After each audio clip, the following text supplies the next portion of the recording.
And we are live. Okay, yes. Hello. Welcome to another killer episode of Order of the Outpost. After a to die for episode of the Outpost, I'd say. For sure. What messes me up is we waited for this episode and the last few for so long. And then, now we just have the last two episodes right back to back. And I'm like, I almost want to wait again. No, it's too soon. You know what I mean? Mm-hmm. Is there one more or two? There's only one more. Yeah, okay. The fall season starts soon, so we gotta wrap up all the summer stuff. Awesome. Okay, but I saw some people talking about how they were surprised. All these people were saying that they were only watching The Outpost because it was the only thing on during the summer, right? And then fall came around, and they were like, "Oh, I care now. I'm still invested." What happened? And it's because it's good. It's deceptively good, I'd say. Yeah. Yeah, if you just go off of the first episode, it doesn't seem like too much, which is weird that I'm saying that because I enjoyed it, but it definitely wasn't super strong though. It was nice, but it wasn't, killer. I mean, it was killer in that somebody died. I mean, if you're gonna stay with that pun.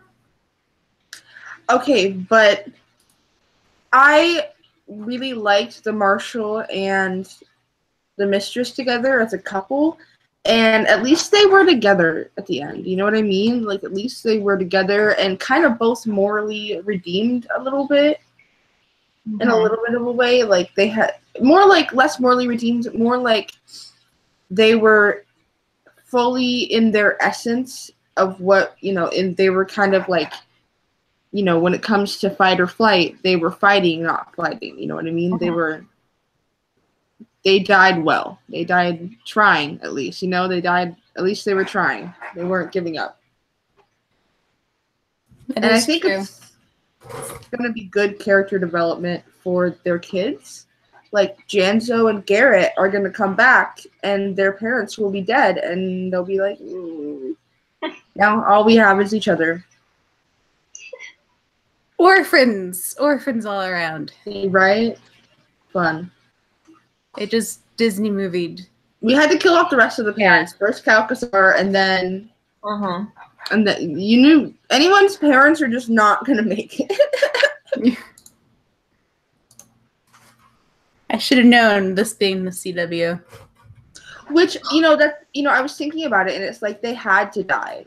That older generation, the Mistress and the Withers and stuff, and Calcasar, it's almost like they had to die because it had to force the next generation to truly take control. Because this was kind of you saw this theme of how the old generation was trying to restore it to how it was before. But then, Naya, who, as much as we hate her, I did like that she mentioned when she was it was pretty shitty living under your dad. He was not a great king, but it's definitely worse under the Prime Order. But your dad wasn't a peach. You know what I mean? It was realistic. So, and it just, it reinforces this concept that Gwen doesn't want to be her parents. She doesn't want to restore the old over the new. She wants to completely wipe the slate clean. Yeah, it's almost like I know I'm almost done this game, but I've been playing Detroit Human since Sunday. Detroit Become Human, and it's almost like when you're playing a game where you have these choices and you need to make these choices based off of the world that you're placed in. You have to decide what kind of, if you want to make an actual change and how best to go about that. So for example, playing Marcus, I've decided to just do the complete opposite of like everything that the humans have done. So I think that's exactly like it's hilarious because there's a point where you have to choose whether you sacrifice whether you spare these police officers or kill them. And I was like, well, what would Gwen do? Wow. I'm like, well, that's a weird segue into that, but all right. It's like WW. I don't even know. I guess you can tell I'm not religious, but I don't know the acronym. But it's the same thing because Gwen God. Yeah. What would Gwen do? That's what it really means. Yeah. God is a woman. Again. I'm so old. I still haven't heard that song. But yeah, but it's almost a good comparison that you did that to a game like that because you do have like I like shows that kind of have a little bit instead of having the movie narrative element worked into a television setting, which is how television was born. It was taking movies and doing something different, from with the cinematic, the video game storytelling comes from a really different angle, but when you see that mixed into some shows, it actually can come out really, really well, like in Troll Hunters. You know what I mean? Like it can add more narrative structure that's, that we're not used to, narrative language that we're not used to in cinematic storytelling that can really spice things up. And we kind of have a little bit of that in the Outpost because, it kind of feels like she's leveling up, some people have said, with every conquest. You know what I mean? Like her competency rises. You know what I mean? Yeah. And I don't know. It's in just in general, the Outpost kind of feels different because they're just like, I've been on this earth for 31 years and a day. So there's a lot of TV that I've consumed and a lot of movies that I've taken in and a lot of video games that I've played. So there are a lot of tropes that I'm used to seeing, and it's very interesting. Like with Gwen going about the path that she is, it's so different than what I'm used to seeing in other movies and TV shows where there's a female leader in some sort of royalty position. Like it's completely different, and it's refreshing, and it's on brand, as they say, for the Outpost because it has surprised me since.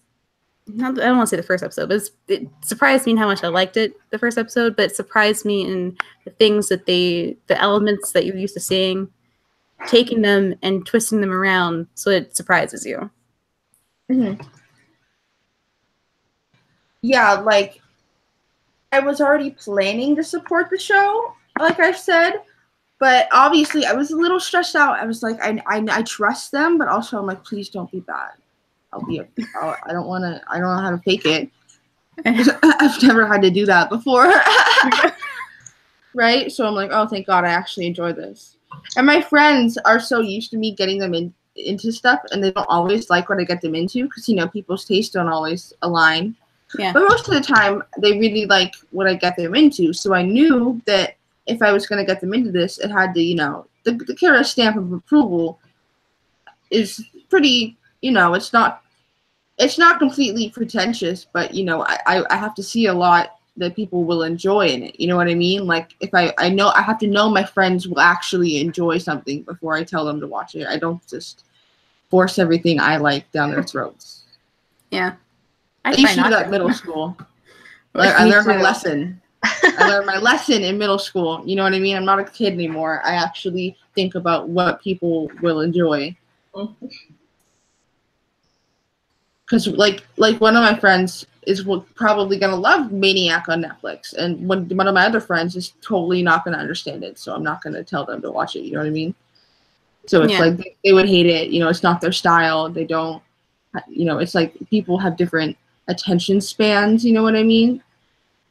And people have different levels of expectations, and they have different Like some people some people don't want to watch the show because they think it looks too cheap, whereas other people don't watch shows if they're too fancy.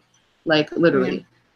Like I've literally heard of that. So it's like everyone has their niche. It's too good to. I don't understand that. People are like it's overrated. It's literally my girlfriend is one of those people. She won't watch anything that people talk about too much because she's like it's too much. It's too overrated. Oh my god, your girlfriend's a hipster. No. She's infecting me too. My friends call me a hipster because I won't edit based off of anyone else's editing style, and I'm like, I just want to be unique. What do you? How's that a bad thing? Yeah, they just like to make fun of me. Art's been around since like caveman days. I'm just saying, art. That's why it feels, and even the stuff that the Outpost does, like it feels original. But I'm sure at some point, because like I said, you know how they take elements and they twist it. They're existing elements. They're just putting a new spin on it. But it's the same thing with all kinds of art. Exactly. Like the freaking The Lion King, that was based off of another story. Basically, any Disney story is based off of all these, fairy tales. Mm-hmm. So they just put their own spin on it.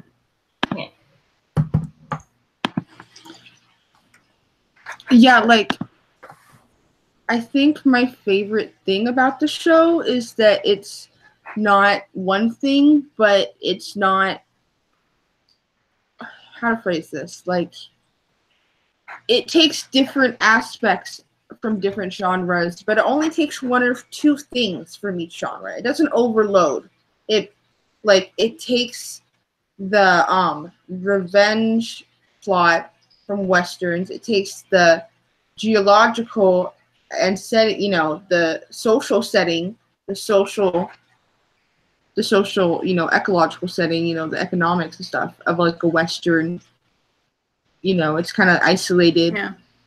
And then she just, this stranger showing up at, out of nowhere in town, like the tavern, like that's kind of like the western part of it. And then you have the sci-fi part of it, which is like, like this pteropod that we saw this episode, this 10-tentacled tetrapod. Like where did that come from? Yeah. Yeah, I mean, I was like, but that's not, what the, in the desert? Where is this? Like, literally, and like, the more I saw, and like, so, as we've gone through this show, like, the moon doesn't look like our moon. For more, not just because it's burning, because it's it looks different, it's a different makeup, different markings, and then we look at the setting and we, it looks, it's supposed to be in the future, so we're like, it could just be different, but then they're like, oh, man arrived here, and then every time we see a creature, some of them are named after like stuff that we're familiar with, like bone wolves, but it doesn't look like a wolf, you know what I mean? Like, or the tetrapod seems so, like, everything seems so alien, you know what I mean? Like, the more and more we go through it, I feel like we're totally on a different planet. Like, it definitely gave me a Star Wars feel. Yeah, I was like, this is so on another, because, like, it's, at this point, it makes the most logical sense, right? Yeah. Like, as if, because, like, the thing about Star Wars is, it's this, humans have settled throughout the galaxy and mingled with other races on other planets and stuff. But they have, even though some of their technology may be advanced, it's a space western. You know what I mean? Everything's treated, same thing with, like, Firefly and stuff.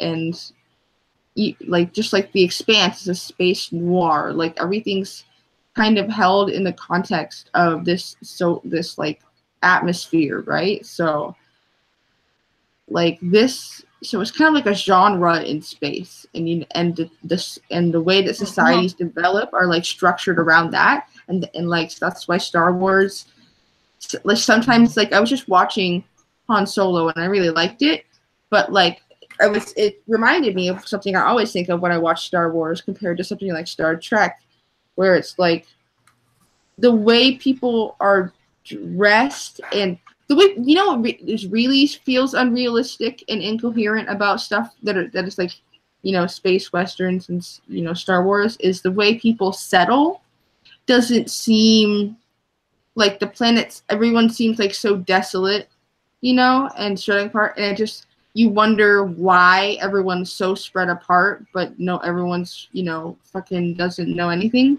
You know what I mean? Like, everyone's so lost and, you know, poor and miserable. Like, it seems so far in the past that technology doesn't even seem advanced. You know what I mean? So it's weird. But that's the setting that it uses to its advantage to get away with this. And I feel like this might be the same thing, kind of, but with more of that fantasy aspect, like a space fantasy. Like, humans are spread out throughout the galaxy, like in you know, like, but like they don't really remember. You know what I mean? It's been so long, and maybe various things happen on different places, and everyone's, you know, so whatever, you know, excuse that you make up for space westerns, you would make up a similar excuse for a space fantasy as to why everyone's like this. You know what I mean? It's just how it is, right? Which I think would be a really cool new thing to do, because I've heard people say, you know, that they want fantasy in space more, and that, you know, it never seems to get done right. Because Jupiter Ascending was weird. You know, that didn't make any sense. So it would make a lot of sense to me that if this was, you know, that kind of, you know, speculative fiction kind of abstract sci-fi, to fantasy, to where you were like, you just let it happen, like the Chronicles of Riddick or whatever, where you're like, okay, this is just how it is, I guess. You know what is interesting? The temple, did you guys see how it was aligned with the moon? No. Yeah, like when Essa showed up at the temple during the day, right? That was a cool scene. My family was like, Sonali! And I was like, yeah, I love her. But they showed up at the temple at night, and when they went up on the ridge and looked at the temple, they were looking over it, and it, you know how like the pyramids are aligned with the stars? You know, it was lined up with the burning moon. Yeah. So, and dude, you know what was really cool about that temple? The white demon skeleton corpse that they had. That was the thing Talon looked at. Too. That was the thing Talon was looking at in the. Oh, that. It was like, yeah, it was a demon, but it was white. It was a Valkyrie body, but it was white. I don't think it was a statue. It might have been a statue. I thought it was a statue, but maybe not. Maybe not. It might have been a statue, but why would there be a white statue of black demons in a red temple? That's true. When every other body figure, there was no other statues. There were only like blocks, and then there were skeletons. But that one seemed up on, like it had been like mummified or like placed up there on purpose. Like that's what they were worshiping. You know what I mean? Yeah. Definitely. Which makes me wonder, you know what I mean? Which would make a lot of sense, because they have a book of demon names. Why would they have that and be worshiping it and hiding it? And we don't even know what the crystal is, but I that's so cool. Like, I wonder if it's like some Clark Kent Fortress of Solitude. That's what I was thinking, yeah. Yeah, they gotta plug the crystal That's into what it something. looks like. It looks like a key. Or play light through it. One of those. That's what I think. But the thing is, if this is if it's true that like this is like kind of like a space sci-fi, you know, it could be possible that, you know, the you know, like the way that like in Thor, he's like magic and technology are the same, you know, and that's kind of their shtick. It's just different interpretations. It could be that data, you know, how people can inscribe a lot of data onto crystals right now, right? It could be that data is inscribed into that, and they have some sort of magical equivalent to a supercomputer or something like that. You know what I mean? But because if man arrived there, they had to get there somehow. If man arrived there, they either came there through some magical portal or they came there on a spaceship. A magical portal seems the most likely thing to me right now, considering that we've seen magical portals from other places, and we haven't seen spaceships, right? So maybe they made wormhole things, you know what I mean? Maybe that's why they made the Black Bloods. Maybe the plane of shadow and ash is Earth, and Earth got destroyed, and everyone left Earth into the place where that the demons that it was originally their planet, right? Yeah. And then they kicked them to Earth and forced them to stay there, and they're like, "What the fuck, guys? That was our planet. We didn't mess it up." As good as anything, yeah. Yeah, people say the Lakiri built the wall, remember? So maybe that was their planet, and we took it. That would be so like us, you know what I mean? Definitely. And maybe that's why the Greyskins don't like us, because maybe they were friends with the whatever you call it. Maybe they were like, "What the heck? You don't belong here." But they can't order. They whatever they did with the Black Bloods, they couldn't do with the Greyskins. They don't have a way to control the Greyskins and banish them. So they've been at war. But yeah, I feel like we definitely took this planet. Like I feel like humans definitely. If it's another planet, then definitely. They arrived, and they definitely do not belong here. And I doubt I don't know. Maybe the thing about the Greyskins is we got confirmed that they're giving the Calypsum to the humans for a reason related to the Plaguelings. Yeah. But it's because they want to eat them. Yeah. They want to be able to eat their bodies.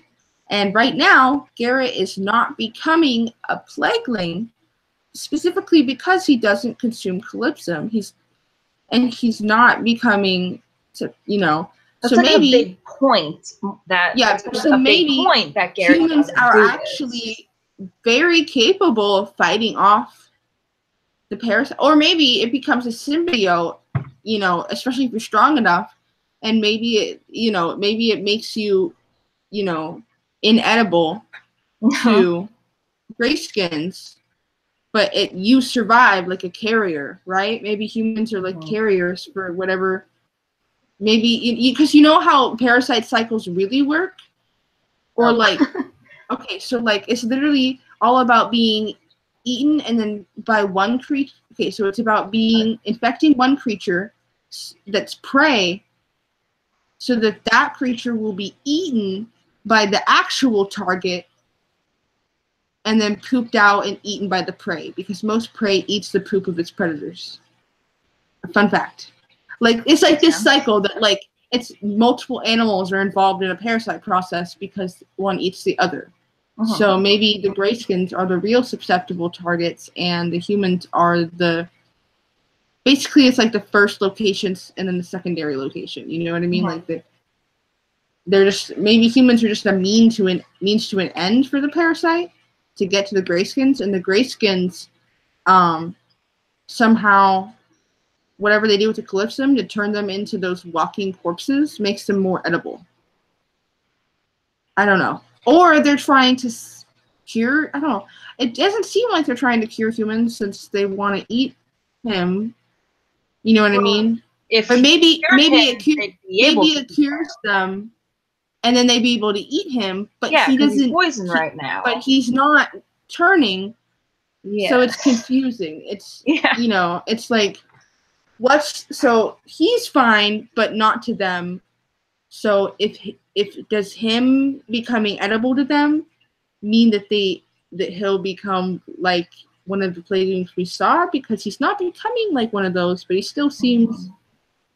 It's very confusing. It's because we know we're right, but there's like this piece, because we pieced a lot of it together, but there's just one piece missing, and that seems to be the thing about the show.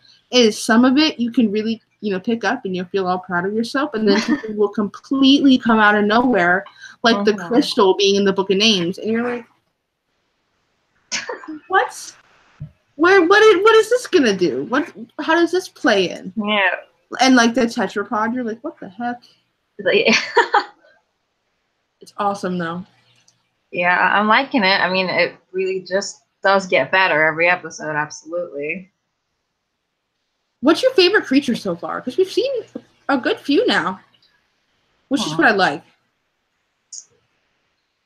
Honestly, I watched something and it's just out of my head immediately, but we have the tetrapod now, which was cool, but we didn't really see all of it.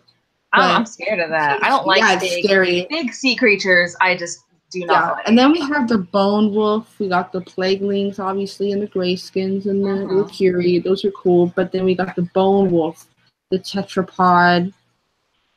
I think we had what did people talked about? I really whatever the dragman is. Okay, they were saying because what I think would be really funny because they were talking and he was like the dragon man, and they were like, no, not the dragon man, stupid. Ugh. You know what I mean? I think it would be hilarious if it was a dragon. Yeah.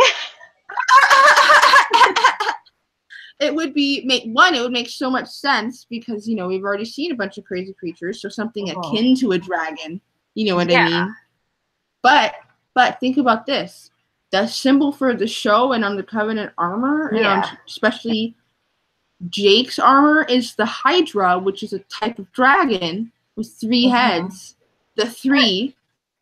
And it would certainly make sense for Dragon Man to become the Dragon Man, and it's finding her.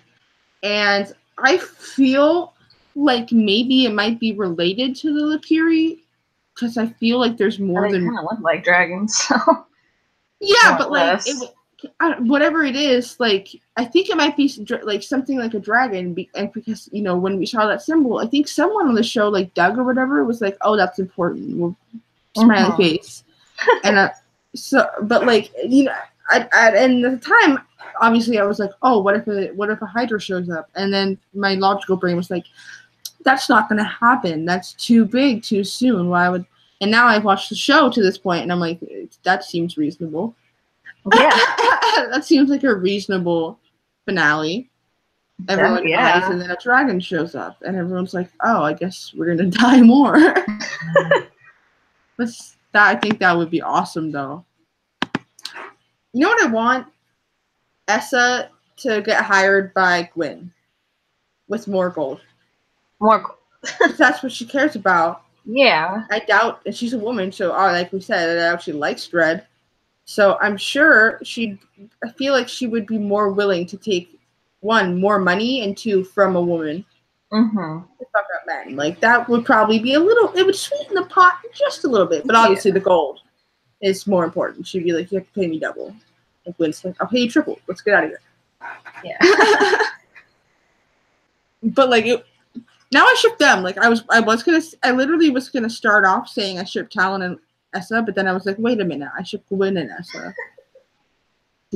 All of them, obviously.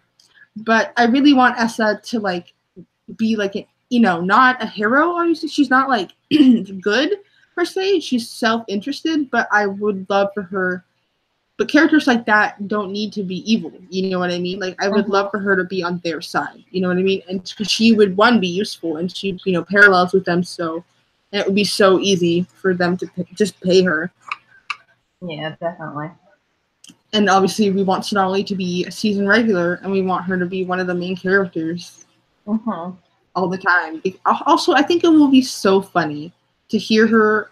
Like, she obviously wouldn't talk a lot, but whatever she would say would be so funny. Like, whatever observation, like, from the back of the room, not saying anything, while drama goes down, like, and then, like, and then the minute everyone leaves the room, like, especially if she was talking to Janzo, she would be like, I just feel like it would be really funny if we got more of her interacting with, as not an enemy, but not like an ally, but an uneasy ally that kind of makes everyone uncomfortable still and keeps everyone on guard all the time. You're like, she just might kill me for the fun of it at one point. She might eat me. Like, what if she, like, literally looked at Janzo and she's like, I've eaten. The last time someone looked at me with that much fear, I ate him. She would. It probably wouldn't even be true, but she just would to freak him out. Or do you have any pepper? She would eat people, but... Oh, I feel like she would. Because, I hate to break it to people, but as far as, before society started writing things down, we ate each other nonstop. We were totally down for Oh, that. absolutely. It literally made no difference to us. We didn't just eat each other. Like, we ate other species of hominids to the point where they died. We ate them to extinction. Yeah. We ate the Neanderthals and the Denisovans. Probably those little hobbits in India, too. We probably ate them, too. I feel like it. We were like, roast them. Yeah. They find it in every piece of evidence and source that they can possibly find, like from our DNA to our ancient teeth to our ancient stuff. Like, we ate each other, so I wouldn't be surprised if Essa didn't just eat grayskins. Like, she ate. Oh, yeah, definitely. Yeah, like if she can eat a grayskin, she can probably eat a person, and she can probably eat a demon. Like, I feel like. Oh my god, I feel like on the way back to the outpost, she crossed past the grayskin camp and they were all like, whatever. And she grabbed some of that demon meat. She was like, oh, definitely. I'm sorry, Sonali, if you're watching this, but you ate Humphrey. I'm here I'm here to tell you ate him. You definitely had a Humphrey drumstick. You walked up know it. And took that. And the Grayskins didn't even stop you because they were like, she'll eat us too if we don't just let her take that. Bye.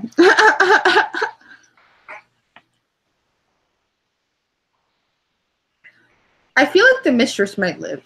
Withers is dead, but the mistress got shot in like the hip, kind of the stomach. Yeah. Not fatal immediately. Like, I doubt anyone will get her assistance, but we've seen people like get stabbed with, this show, the suspension of disbelief is a little high sometimes. Yeah. I mean, you can say Talon heals fast, but she gets stabbed a ridiculous amount of times. And the mistress is a stubborn bitch. And people get stabbed worse and survive. Like, people get stabbed in the spine and don't even notice and walk home. And then they're like, oh, I should go to the hospital. Like, humans are pretty resilient. It might hurt for the rest of our lives, but we won't. We might not die.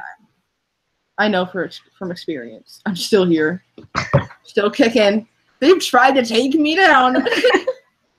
That's a spirit. I feel like Cass just abandoned us. She says her USBs aren't working, but I don't know what that means exactly. Oh, probably microphone and headphones. Yeah. Or technical difficulties. Camera. Yeah. We're almost over anyway. We're holding the fort down, me and you, Cassie. I love your shirt. Thank you. I just had to say that. I like the color. I got gradients on this. You all know I love gradients. If you've seen my graphics, I even wear them. You know what I like about this show? Maggie's not here tonight because she's busy and hasn't put up in the most recent episode. But the lighting and stuff is just really good. Like, I really, really love their location for this last few episodes, especially like out in the desert. Like, people complain about the outpost. The outpost felt a little claustrophobic for a few days, but the point of cinema is to make you feel things. So that was kind of good, but they didn't overdo it. Then they took you out into a nice, wide open spaces. Like first we saw those beautiful blue, winter mountain ranges, and those were really breathtaking. And now we completely contrast that with these really vibrant, surprisingly vegetatively lush. This desert is surprising, but it's accurate because I live like near like this temperate desert, and like it's like a gradient, like as you're driving in, the plants don't just stop; they just kind of go less and less and less and less until you're in the middle, and there's like just a bunch of dust devils rolling around, like it's a Looney Tunes cartoon. But it definitely looks like a Star Trek episode. Like, it looks like a Star Trek episode, but felt like a Star Wars planet.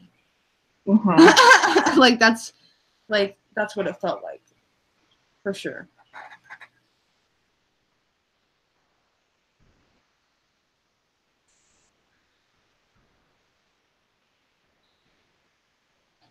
Humphrey died.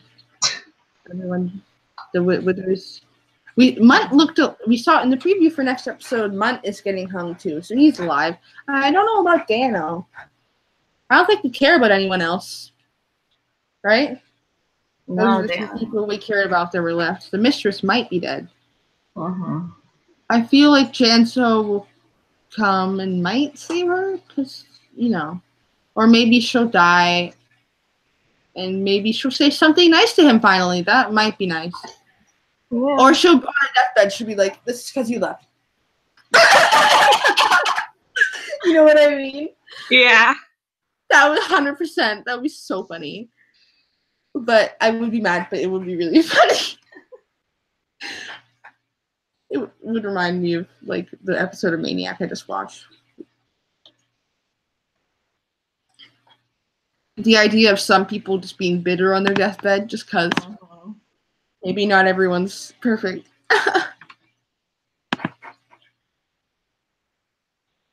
Who isn't dead?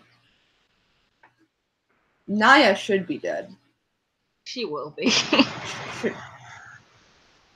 I hope, like, Gwyn kills her. Oh my gosh, I saw a promo pic. Gwyn was in armor. Oh. Gwyn was in armor, and I was so gay. I was like, what's happening? And she was like standing by Talon, and I was like, my gay mind is exploding. I can't do this. Oh my god. But not just my gay mind, my pansexual mind, because, like, from Garrett's perspective, he's gonna see his girl in armor and be like, oh, I'm suddenly because we know he likes Talon like that, and, you know, so he's probably just not, like, he's seen the feisty side of Gwyn, but I don't think he's seen her in armor, so he'll probably be like, I wonder if it's Garrett's armor, because it definitely, you know, like, it looked like it fit her, but, like, oh, and, like, she was wearing, like, yellow under it, like, it's still her color, and I was like, she looks so good. And oh my god, it made me, I just realized, because I was literally thinking, I've been posing this question to myself, because I realized that, you know, colors stand for so much, and, you know, they've even said, you know, during that speech, Kalkasar said, the enemy wears red. The enemy wears red, and so I'm wondering, when they get their own kingdom, or they make their own rebellion to try and make a kingdom, what color scheme, what color, you know, are they going to choose to represent this new kingdom? And I wonder if it's going to be that beautiful, rich yellow that Gwyn has on her. Do you know where this picture was? I want to see it. Because I love that gold. That it's gold. It's almost gold, but it also has, like, that. It has the vibrance and life of sunflower petals. You know what I mean? Yes, she wears a lot of that color. So that color, love it. It's very pretty, and it's in the show a lot. That just that, you know, that nice, that they like the, like, I'll be honest, we used to make it like this running joke about how horrible the color yellow was in the librarians, just tinted everywhere. Oh, but yeah. Just this not nice yellow, but that is not a problem in the Outpost. The color, from the lighting to the color grading after the fact, just the color grading is, like, one of the best. You know, that, like, they might be subpar in some areas, but you cannot say that they have inferior color grading, because their color grading is better than some top-notch sci-fi shows. Like, their color grading is better than Winona Earp. It's better than, like, Killjoy's for sure. Killjoy just slaps one color tint over something, and I'm like, I feel like I'm watching The Matrix, but in reverse. I mean, a lot of these shows are just very, like, everyone thinks they can, like, just tint something completely one color, tinted as all long blue. as there's light and dark all the time. And I'm like, no, even when you tint the majority of a scene from especially regarding the midtones one color, you need colors in the scene to strike out against that, or nobody knows what they're looking at and they don't want to look at it anymore. They're like, I don't care. But, like, this show, like, if the background and everything and the midtones are washed out and all the same color, the characters and the dark and the dark tones will not be. They will be stark, and that makes for a really, really great contrast that really makes you focus on the difference between the characters in the foreground and background. Like, I just love, how well the color, every part of that comes together, because that comes together from the set dressing and the lighting department stuff to the editing. Like, that's kind of a process right there that gets underrated a lot. Setting the atmosphere for the color and lighting and tone, but that's just really important to me. Yeah. It's important to me. What have we not talked about that happened in this episode? Oh, the love stuff. Which is, I think it's because, so much happened, and one, we talked about, like, shipping and stuff in depth last time. But, like, it was really intense, this episode.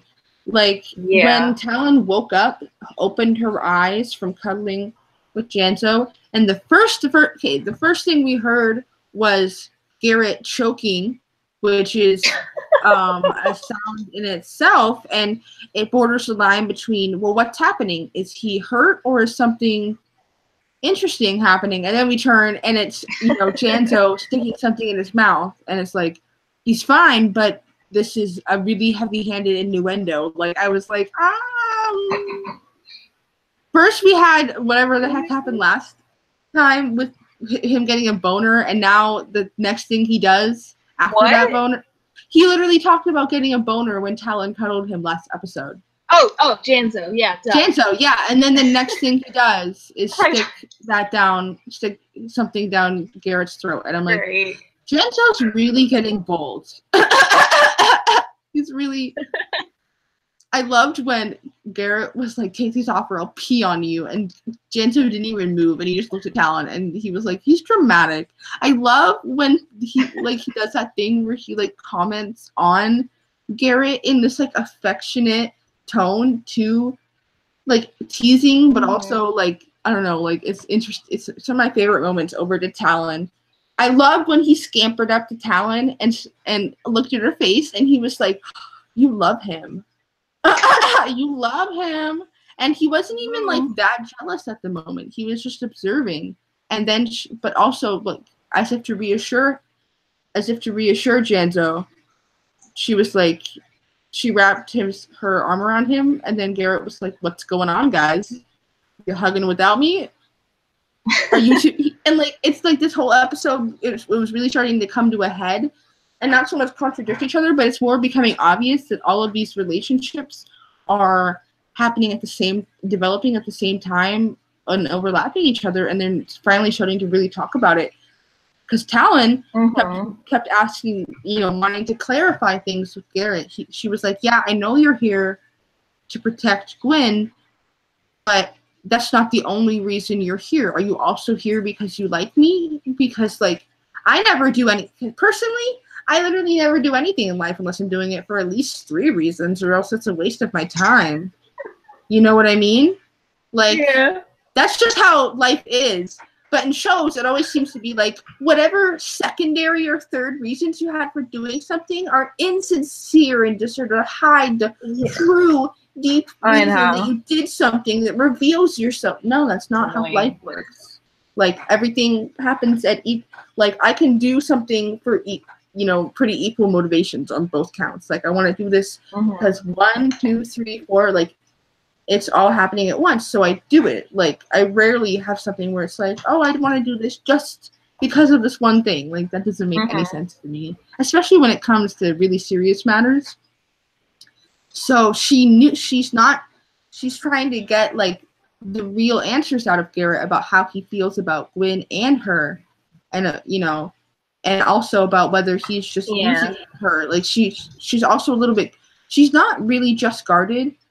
It's again, like, the relationship contradiction with Gwen is a lesser concern, and her bigger concern is being used because of the Book of Names and Demons and for this revolution. Like, what I like about these relationship conflicts is it's never shallow.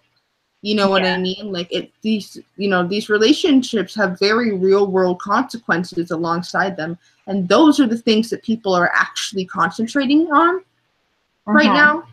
But this episode really stood up because they also started, the more and more they're starting to talk about their feelings at the same time, which I think is healthy because communication is everything. They should, even if they're a little like, they don't really know how to talk about it, because they're not exactly the most emotionally well-equipped people on the planet, except for Gwen. Except Gwen. That's why she's the only one who can actually voice her fucking feelings or anyone's feelings. She's the only one who can be like, you like her, he likes you, I like both of you. Try not to die. I'm busy. Like that's all she was like. I'm not shook. I have bigger problems. Yeah. Like, naturally, she was a little worried, but, like, that's because she was like, am I still in the picture? But when Garrett made it clear, she made it clear to Talon that she wasn't shook. So, but, like, it's interesting because Talon's trying to figure out how Garrett feels about her and Gwen. And then Janzo's trying to figure out how Talon feels about him, and Garrett. And what's really interesting is like oh my gosh, what I loved was when they dropped, because at first when they were about to get eaten by the Greyskins, Janzo was like, Talon, save me. But then when the Greyskins dropped him and Talon was busy with she wasn't busy with the demon, she was freeing Garrett. And then Janzo was like, Garrett, save me. He immediately was like, Garrett. Yeah, I whenever Janzo says Garrett's name, like my heart skips for some reason. Like usually, like they skip back and forth. Like I don't know. Like I really want that. Like it's like John, and Rodney in Stargate Atlantis. Like they would have such good banter if they got even closer. You know what I mean? Because the more they know about each other, the more they're gonna talk shit about each other. It's gonna be great, right? Yeah. Like. I love it. I just want more of it. And I really want to see, because I feel like Gwen needs them, and not just Talon and Garrett to become a good queen.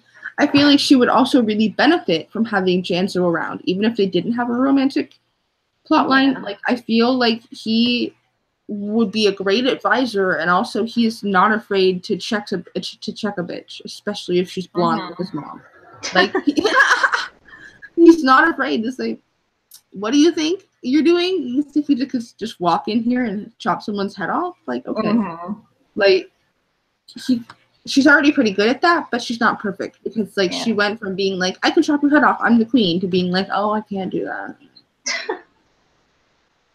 I can only chop one head off. I'll restrain myself. I'm excited to see her and Syl venturing through the Greyskin territory, even though I know they're going to get captured pretty quickly. But all of them are going to get captured, it seems like. Yeah, of course. And I feel like we're going to see some crazy stuff. I really want the dragon, the Hydra. Because I feel like the Lakiri, their race is more like has some subspecies. You know what I mean?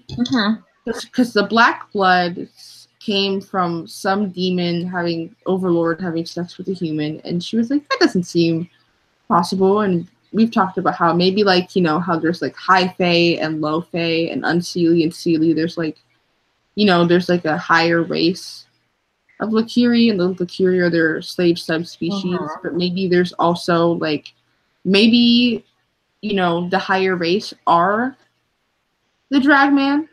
Yeah. The Dragmen or whatever, the dragons. That would make sense for them being called Death if they were like the highest order, the overlords of the demons.